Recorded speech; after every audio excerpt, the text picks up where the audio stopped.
পাখির কি ব্যবসা বাণিজ্য আছে বলেন? আছে।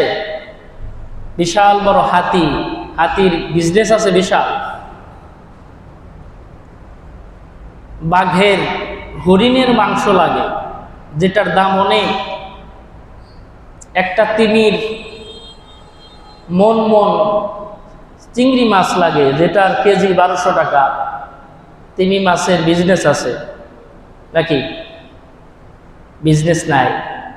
বিজনেস ছাড়া যিনি তিমি মাছকে খাওয়ান, বিজনেস ছাড়া যিনি বাঘকে খাওয়ান, বিজনেস ছাড়া, চাকরি ছাড়া যিনি হাতিকে খাওয়ান, ওই আল্লাহ তাআলা আমাদের রিজিকের ফয়সালা করে দেন। বলেন সুবহানাল্লাহ।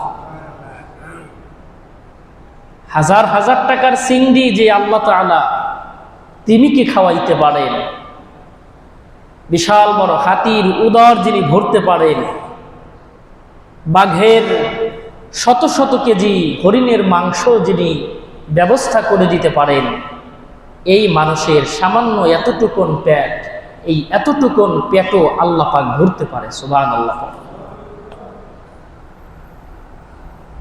এই জন্য মানুষ যত চিন্তা করে, পাখি সকালবেলা বাসা থেকে বের হয়ে যায়, আবার সন্ধ্যাবেলা উদর পরিপূর্ণ করে ফিরে আসে।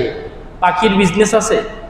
বিজনেস নাই। কিন্তু যিনি খাওয়ায়া পেটটা সুন্দর করে ভরে বাসায় ফিরিয়ে দেয়, চিল্লা বলেন তিনি কে?